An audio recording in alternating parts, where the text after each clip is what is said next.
Howdy YouTube, and welcome to this episode of the Gunman. So this video here is part 3 on this Mazda 3. So the color is called Soul Red Crystal and the paint code is 46V.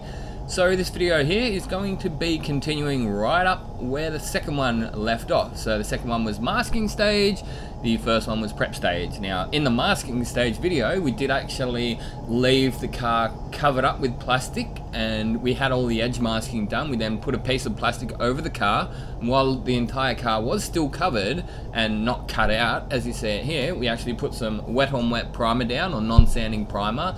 I believe they call it sealer in the USA. So we got that down on the rear bumper cover. So it was a raw, brand new rear bumper cover, raw plastic. So we actually had to do some plastic primer first, and then we put some wet on wet primer down. So yeah, the wet on wet primer just helps with the coverage, and as you can see, it sort of gets the color of it from black up to the same color as the quarter panel. So it's going to help with coverage as well. So what you just saw me doing then was wiping all the panels down with some wax and grease remover, otherwise known as Prepsol, and then next up I'm giving it a good tack rag down. So yeah, just using these Sontara tack rags. I reckon they're pretty good. I find these Sontara tack rags probably a little bit better than the Gerson ones. Like we used to use the Gerson blue ones, which were more of a base coat tack rag, and then they had the yellow ones. But I found that the yellow ones, like every now and then when they're brand new, you get like little bits of residue from the tack rag, and it actually like make a stain on the panel before you go and paint over it, and then you're like, oh, okay. You can sometimes miss it and then you clear over it or something. But yeah, next step is to spray some 599 down. So I'm actually spraying this color in Chromax, so Chromax 6000, and I believe it was actually, yeah, the Australian variant. So they came up with a pretty good variant here in Australia for this color, 46V. And the way it's done is by putting down your ground coat first, which is what you see here. I guess you could call it like a pinky, bronzy, whatever kind of a color, a really bad looking color, I guess, on its own. But then over the top of that, you actually put a tinted clear coat, so a tinted 2-pack clear coat, tinted with the candy. So and then over the top of that, we need to put another coat of just standard clear, as far as, I mean, like clear without the tint in it.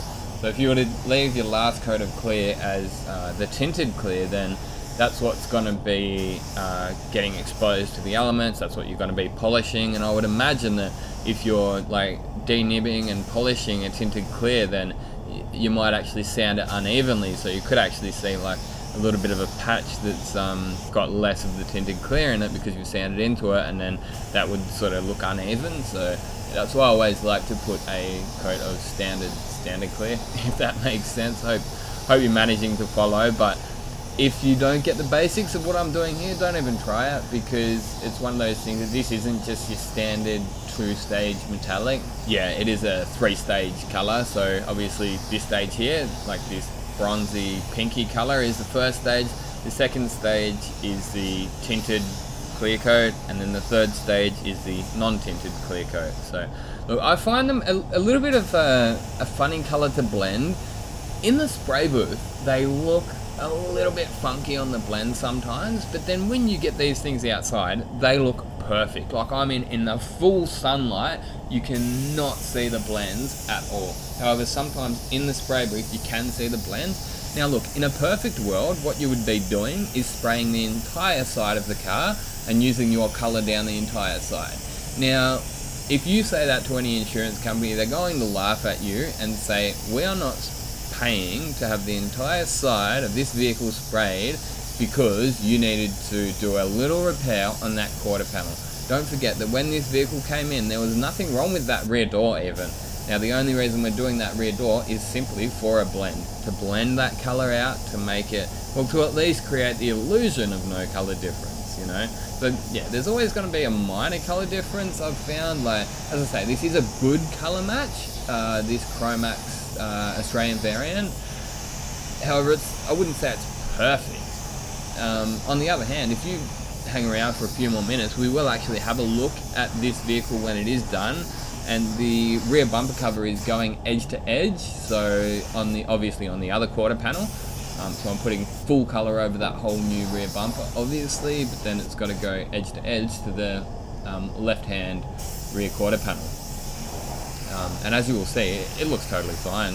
I can't pick it, or it's at very least no different than the front bumper. It's no worse than the front bumper is, which is another thing which some people don't even notice until they get their car painted.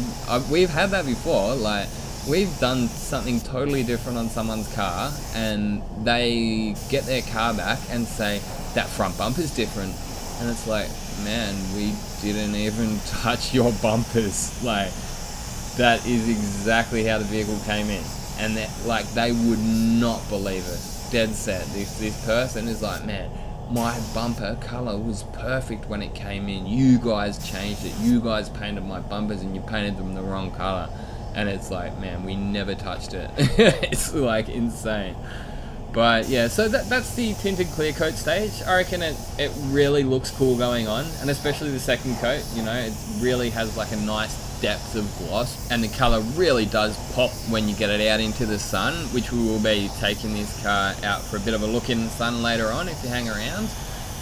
And yeah, look, I decided to use my DV1 for the tinted clear coat because, I don't know, I just find it gets a really nice even distribution of the colors. I used the Black Mamba Supernova for the first coat of of the 3 stages, and I've actually sort of started turning away from that Black Mamba after using the Black Mamba for at least 3 or 4 weeks on every single job.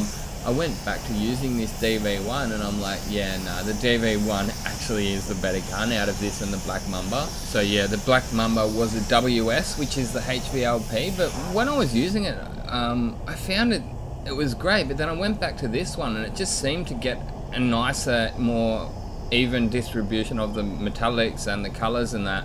And it actually had like a wider fan as far as not the height but the actual width, more of like the O pattern, whereas the what I had like a more like a very thin spray to it. So I found it just I don't know, for my likings, and maybe it's even just partly the environment that I live in. It's a bit warmer over here. Maybe it's just more suited to my spray style and the environment, but all that aside, we're putting our third and final coat of that candy down. Not absolutely smashing it on. One thing you do have to be careful is that you don't put it on too heavy with that candy, because if you do put it on too heavy, you can get something they call window framing around all the edges, and basically it's like, it's not quite running yet, but it's yeah, like build-ups around the edges. And because it's more specifically a problem when you are spraying candies, because you've actually got pigment in with the clear. So you've got the candy, well, the dye, sorry, not pigment. You've got the dye in with the clear, so it's actually got some color in it. So you will see like a heavy edge of color where it starts pooling up. But yeah, most of the time you're pretty right with that. So just obviously just don't go on too wet. But the other side is if you go on too dry, then you get mottling. So you really have to find that happy medium, I guess. And yeah, the other key to spraying this color I've found is just leaving flash off times, like good flash off times. Now, my paint reps told me last time I sprayed this color, oh, you need to use slow hardeners for everything, right? Now, I wanted to, but I didn't have time. This is the smash repair industry, right? People want their cars back, the boss wants them in and out so that they can get you onto the next one and make more money, right? I don't have time on every job to use slow hardener, and I definitely didn't have time on this job to use slow hardener. I had to use fast hardener, so I was like, fingers crossed that the color was gonna look good, fingers crossed that it wasn't gonna solvent pop on me or anything. But I mean, I did still take my time when spraying, and I did observe the flash off times correctly. But yeah, I did manage to do it with fast hardener, and the job actually came out looking really good in the end. So I guess that does go to show that you don't always have to follow what the paint reps say, and you don't have to always go by the book. You can step outside of the bounds and still get good quality finishes that are just fine. So Yeah, I mean, last time I did a video on this, it was like a CX-9, I think it was, and I did like a roof panel. That's what, yeah, brand new turret on a CX-9, and that's what I was going on about. Use slow hardener, but I managed to use fast on this one, and it came out just fine. So, you know, yeah, there's so many different ways of skinning a cat, and that's one thing that really cracks me up is the detailers. Like spray painters, I mean, I do things my way. The next painter I work next to, he'll do things his way, right? And it's like, painters don't seem to care if you do something different, but I'm gonna upload actually a video of myself doing some polishing soon, and I'm just bracing for it, mate. I know these detailers are gonna be like, you have to prime the pad. It's like, no you don't. No you don't, mate. I haven't been priming the pad for my entire career, you know, and you don't have to. Oh, you have to wipe it off in circles, and you have to use the Maguire's wax, you know. And it's like, no you don't. You can do it whatever way you like. You know, results are like, they speak 100 words, mate. You can sit there in the comment section telling me how to polish a car, but when my car looks just as good as yours, when it's all finished and all said and done, why do you care? How do you care how I got there? You know, but they seem to. Hey, I don't know, they're a different breed, I guess, the detailers. Not all of them, obviously, but they just seem to be a little bit different. Anyway, that is the job finished. I hope you guys enjoyed watching this video series. This is, yeah, something that I've really enjoyed making. It's been a while since I actually sat down and edited up a few videos, but it's good getting back behind a computer and doing some editing. It was a little bit frustrating last weekend. I spent the entire weekend fixing my computer up because I had a glitch in the system or something. That's right, a hard drive, and then had to reload Windows, and spent, yeah, probably like 12 hours on the weekend fixing the computer, just getting it so that I could make another video. And yeah, I think it's worth it. I hope you guys did enjoy watching the video. We're going to have a look at the car out in the sun before it was put back together. Now, I could notice that blend in the spray booth. I could see it. Like, I could see that blend, but I can't see anything out here in the sun. As I was saying before, it's a weird one. Like, a lot of the time with your silvers or something like that, it'll be the other way around. Like, you can't see it in the spray booth, then you get it out in the sun and you can see it. So, yeah, it's a funny one. But yeah, this is that color on the passenger's quarter. That looks totally fine, man. That looks really good, I reckon. Anyway, I could barely pick it. I'd be happy with it if it was my car. So, hope you guys enjoyed watching this video set. If you did, give it a thumbs up. Be sure to leave a comment and all that jazz. Until next time, get out there and paint some shit. Gunman out.